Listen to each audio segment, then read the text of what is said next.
Every day, fishermen from the far northeast of Scotland leave port for some of the cruelest seas in the world. Theirs is the most dangerous job in Britain. Now, in Trawlermen, a new generation of fishermen are about to make their mark, braving violent storms and deadly conditions, all to put fish on our plates.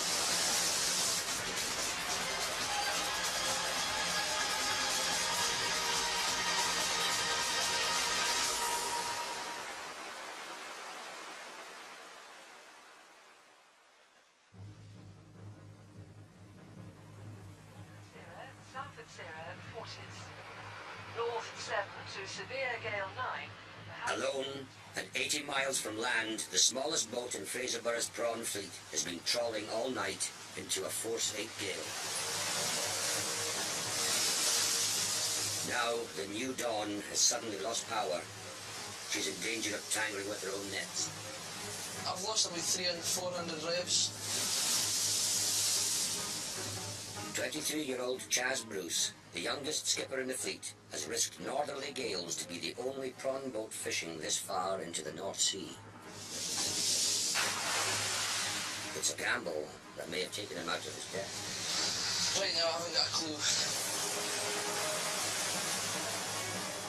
We're giving her throttle and it's just not pushing forward, so we'll have to heave up and see if we can maybe circle around and see if there's anything, see what the problem is.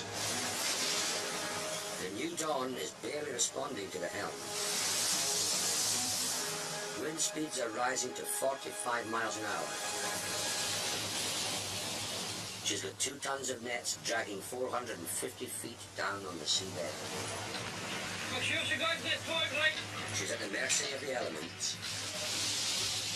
To regain control, Chas and his young crew have to haul the gear back on board as fast as possible. Push it slowly, remember, Dave. Stay good. Watch your ball. It takes 20 minutes to get the nets safely back aboard. But the new Dawn is still losing revs. Is that not right, you think, Chas? Yes,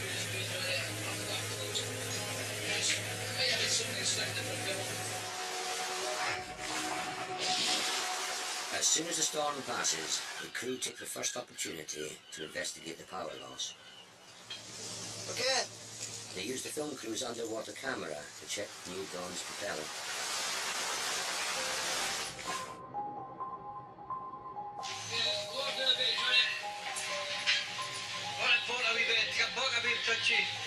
That's good, can I just keep her there? Keep her there for a minute. There we go. That's the problem right there. So you've got a rope wrapped around the propeller. Nah, so that's what happened this morning. There must have been a Norwegian, there's a Norwegian standby vessel dropped behind us, and there's a poor mate, he might have washed it off his deck. The rope is wrapped tightly between the propeller blades and the shaft. It's strangling the revs, but leaving just enough power to keep the boat running. Still dangerous. If it slips out of place from her, if the weather comes away again tomorrow and goes back into Fram, we could be left idle in the middle of the sea. Maybe we should be getting it sorted out, but we'll have to fish away another couple of days yet. As long as it's not moved back into the blades, just hope it stays there.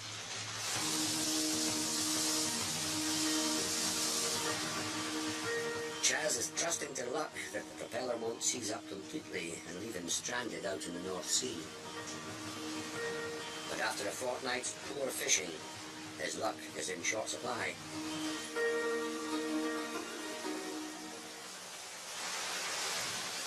A few miles to the southeast, the prawn trawler Amity is approaching one of Jimmy Buchan's favourite fishing grounds. Well, today we're in an area called the Buttocks. How it's called that, I don't know, but it's a kind of strange name for a fishing area. I'm just wondering if there's a particular bit into the north side of here that maybe just looks like somebody's rear end on the seabed. A nice couple of plump chicks. But Jimmy's not been sitting on his backside over the past few days. He's now over halfway through his first trip back after 2 months ashore to fit the Amity with a new engine.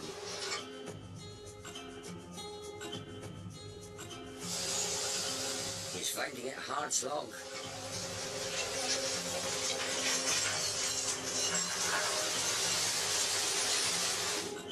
At least this haul is bulging with prawns. Good haul there. Super skipper. Bit down, please, man. So, keep a few balls to can't come on over. That's a fuss.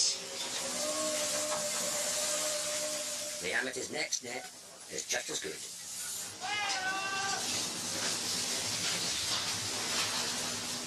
There are even a few large cod. That's a hauling of prawns for you. That'll keep the man smiling for a while.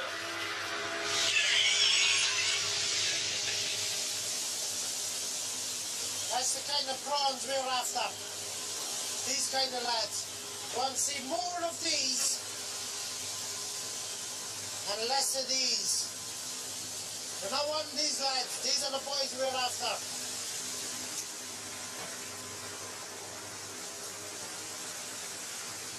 They tell me there's no cod in the North Sea.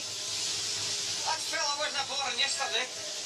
He's about as big and fat as I am. I'm just slightly better looking. That is a beautiful fish. So far did he come from? That thing's about 10, 12 years old. The hauls mount up. A good start towards clawing back the £60,000 that Jimmy's had to pay out for Amity's new engine. The skipper's on a roll. Higher the hills to the lonely goat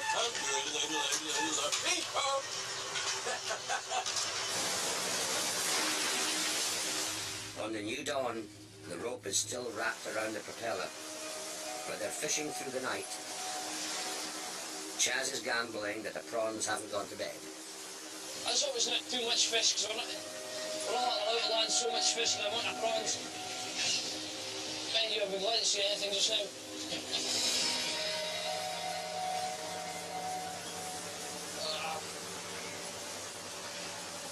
Rather than a haul of prawns, the net is full of worthless fish.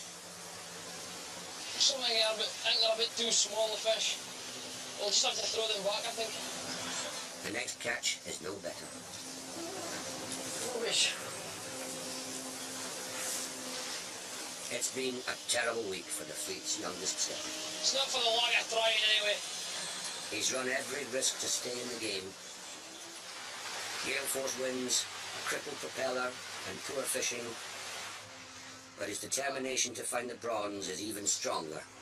Wait to steam at 20 miles. There's one more area I can think to drowse. We're running out of options now. We're waiting to southeast this time.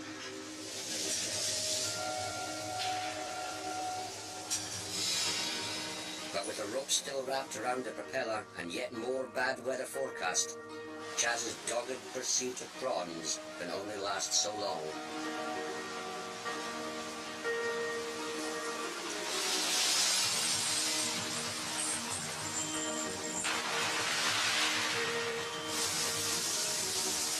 Johnny, the cook, is nursing the engine through the morning watch and keeping an eye on the revs. It's jumping up again. Still something in the propeller, like. Johnny, haul the idle back for the revs. It's too hard. Keep it at 15, 40. Nothing seems to faze Chaz, not even the latest weather forecast. I can't really see us biding out for this, like, poor forecast till Wednesday again. But the skipper's decision, I can't see it, like. Oh, it's not a bit in the world than getting a big haul. Just coming forward and seeing the hopper getting filled, just gets your veins pumping. Chaz, I think nothing will stop him, like, he'll be alright, anything, like. I think he's trying to keep up with the big boats. I think that's what he's trying to do, like. knocks the sub out of the place all the time. Just like I knew. Oh, it's a big wave, eh? A bit of rough and tumble never did anyone any harm, so we're all young lads and I'm sure they enjoy it as well.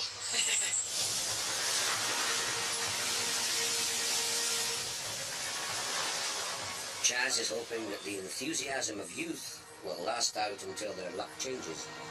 I'm feeling a little bit more optimistic for some reason.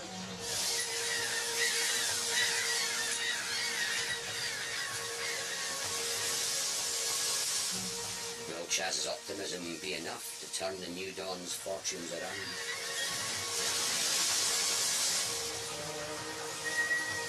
They haul again. Cheers!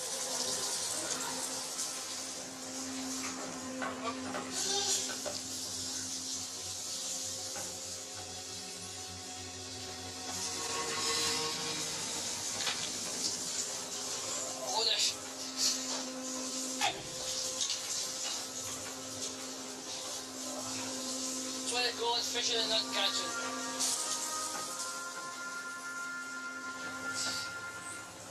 It's been a terrible week's fishing for Chaz and the boys on the New Dawn. They've steamed hundreds of miles all over the North Sea for a handful of prawns and hoppers full of unwanted fish. I feel as I've been beaten, but can't help it. I've done my best. We've tried a lot of areas. Can't say for long after I answer.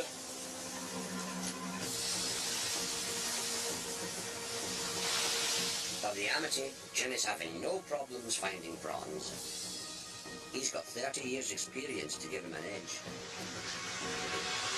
I'm just looking over to the south there, and I see a windy-looking sky, and there's an old saying: mackerel skies and mare's tails. Tall ships go to shorter sails.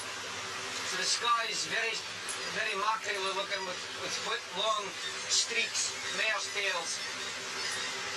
And tall ships go to shorter sails. It's too windy for yachts. As the wind increases, the conditions deteriorate. A bit of poor weather is nothing for Jimmy and his first mate, Kevin.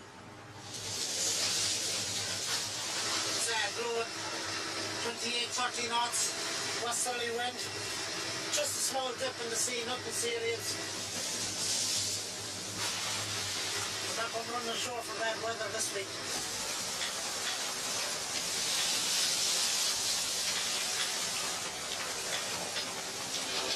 Does it wake you up in the morning? Nice lump of water on the face. It's been steady progress for the Amity since she returned to sea with her new engine. The hauls aren't spectacular, but slowly the hold is filling with prawns. Put all the prawns there. A few more days toughing out the weather and their trip will be over. The new engine has been working perfectly. Until now. Say there's a fire in the engine room! Fire alarm's gone off! Fire down below. A mariner's worst nightmare.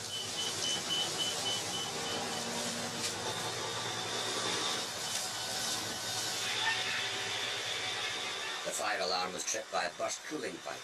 Steam and boiling water are spraying all over the engine room.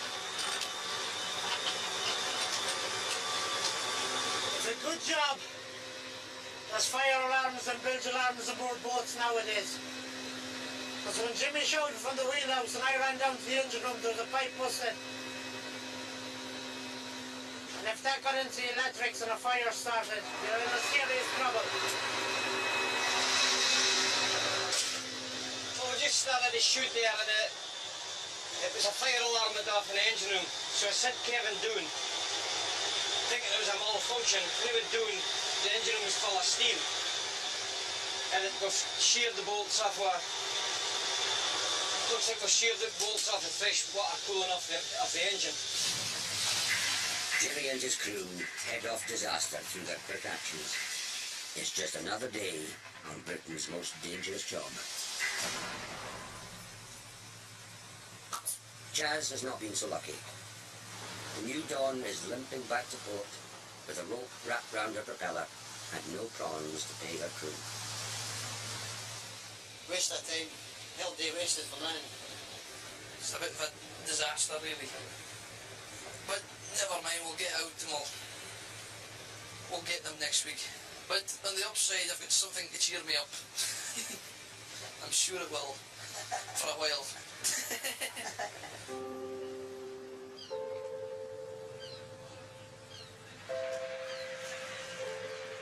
Chaz's dad, Alistair, is at the quayside.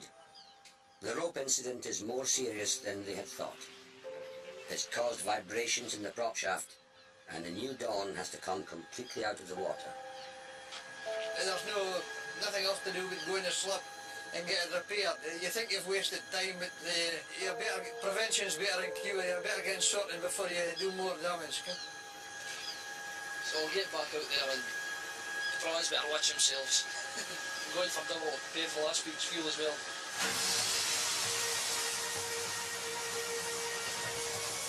Amity has been at sea for 8 days.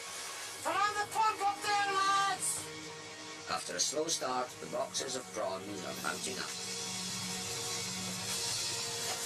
Provisions may be running low, but there's no shortage of seafood. Finest scampi. Not from the freezer. Doesn't get any better than that. Supper time is cooking. The better not go in. I don't know about it. When me and Johnny starts meeting in the middle, we know it's nearly time to go home. Boxes are nearly full. Well, boys, it does not come any better than that. Fresh out to sea. It's good, like, but you could have done with some salad around the place, like. Try my best. Keep up happy.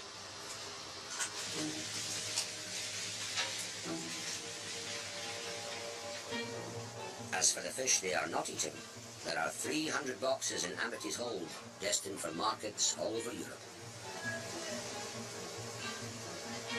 I'll tell you one thing. Whoever's eating the Amity langoustine this week, they better enjoy them because we've gone through some hassle to get them this week.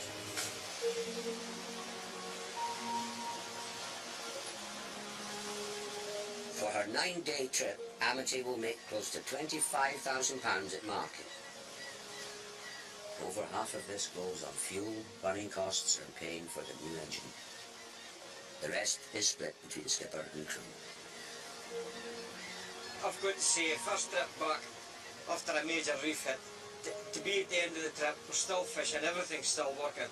We've got a fair catch. And that's all you really want.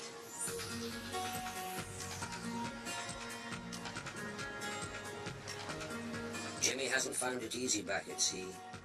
He's had 2 months of creature comforts ashore. This is definitely a young man's job, this. I suppose when you're younger, you're hungrier, you're more fire in you.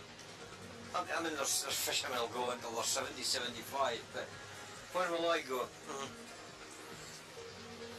No idea. Still enjoying the fishing, so.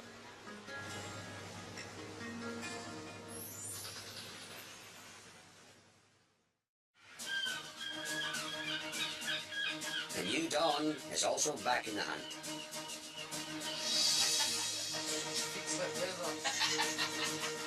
There's a new deckhand on board, 19-year-old Ryan Monson. But this isn't his first time at sea. Trawlermen followed Ryan's first trip in 2006. Back then, Ryan lacked the stomach for fishing. He's got seasickness. And his negative attitude I'd rather be fishing than peeling potatoes. soon upset his skipper. The fishing is one job and you're naked to survive and if you're not, you have to get yourself something. If you really want to do. And by the time he returned to port, Ryan appeared to have had enough of fishing. At least I've tried it. I've tried everything. Doesn't just seem to work for me.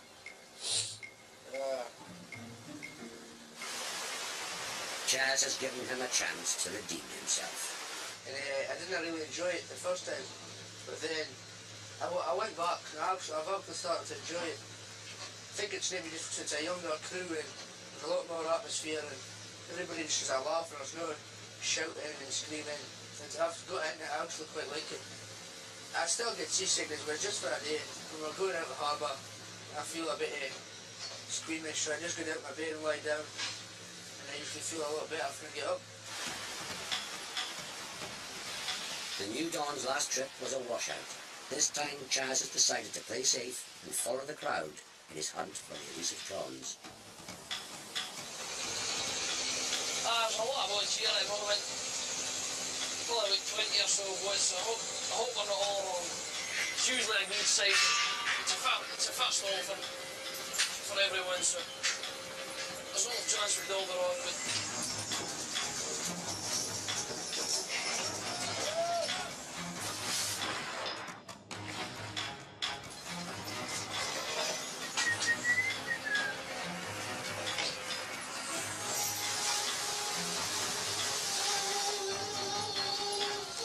Will some of the other boats' luck rub off on the New Dawn? There's 20 stone of good prawns. most prawns I've seen in 3 weeks. Amazed. Oh, we'll try and get the rest of them in. It'll take the crew the next 5 hours to sort the catch. Ryan rises to the challenge. Better let do it. Yeah? Got a dig bud do it. Aye. Hardcore. Got a dig bush. Eh? You got a dig bush, you tell us what to do. The boat's the dig. The Ryan says goes. After a disastrous fortnight's fishing, the smallest boat in the fleet is starting to catch up. What her crew lack in experience, they make up for in hard draft. 150 miles to the northwest, there's a boat that dwarfs the New Dawn. She's fishing in the treacherous waters off the Shetland Islands. Genesis is a deep-sea trawler and fishes far out in the North Atlantic, where rich pickings come at the cost of freezing conditions and huge swells.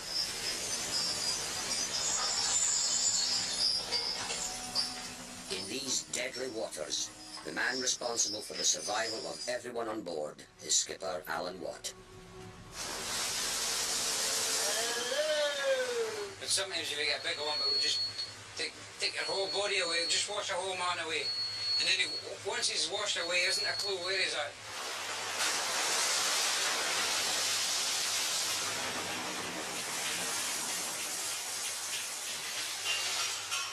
Genesis is 28 meters long and fishes with 2 massive nets. She can trawl at depths of up to 4,000 feet. Alan is one of Scotland's most successful skippers. He specialises in targeting monkfish. Highly lucrative, but notoriously elusive. The funny beasts, monks. They disappear and nowhere, nobody knows where they go. And when they appear, nobody knows where they come from. After 6 hours trawling into the Atlantic, the crew of the Genesis prepare for their first haul.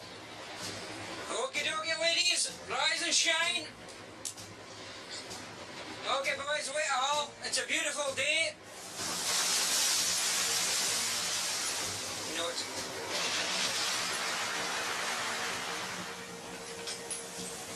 Okay, guys. Alan's hoping for a ton of monkfish. But instead, he's got a bag of dogfish. This looks like a pile of rubbish. There's a lot of dogs. That's not good. These aren't marketable fish. They're totally worthless. So we've got to pull all these out the aquarium before we shoot it away again. And then start all over again. That's just a nightmare.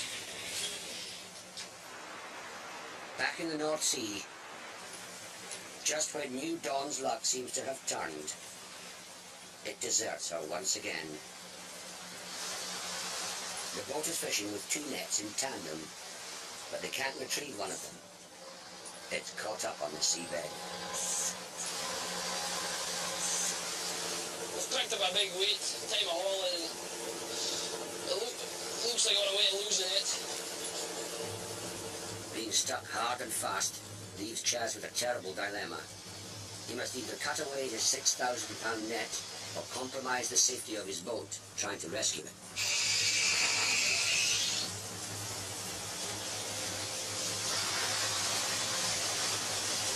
The best thing we can do is cut away just now.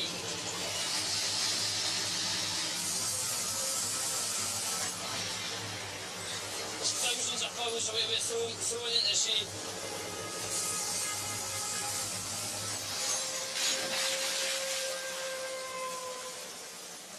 With one half of their fishing gear gone to Davy Jones' locker, the other half is still in the water. They manage to haul it aboard, It's your sails! but they discover this net is also shredded. That net's gone away. That net's ripped. Oh, Jake! Front on, Dick.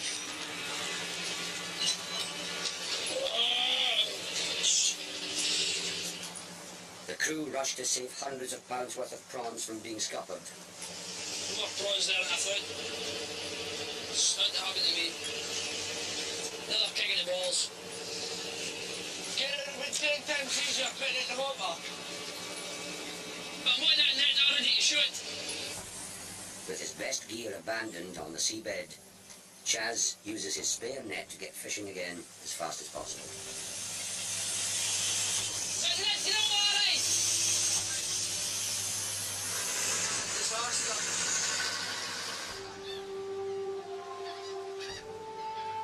It's lonely in the wheelhouse when you're out of luck.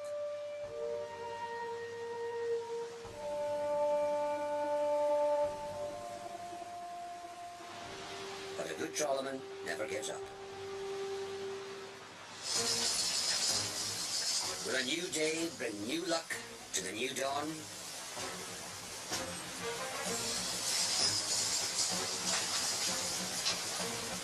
What? Not seeing anything just yet, but it looks pretty good. Most nets are stuffed with large prawns. Hallelujah. Feels better now. Beautiful. I think I'm in love with them. It's a massive haul. I think we need a bigger boat.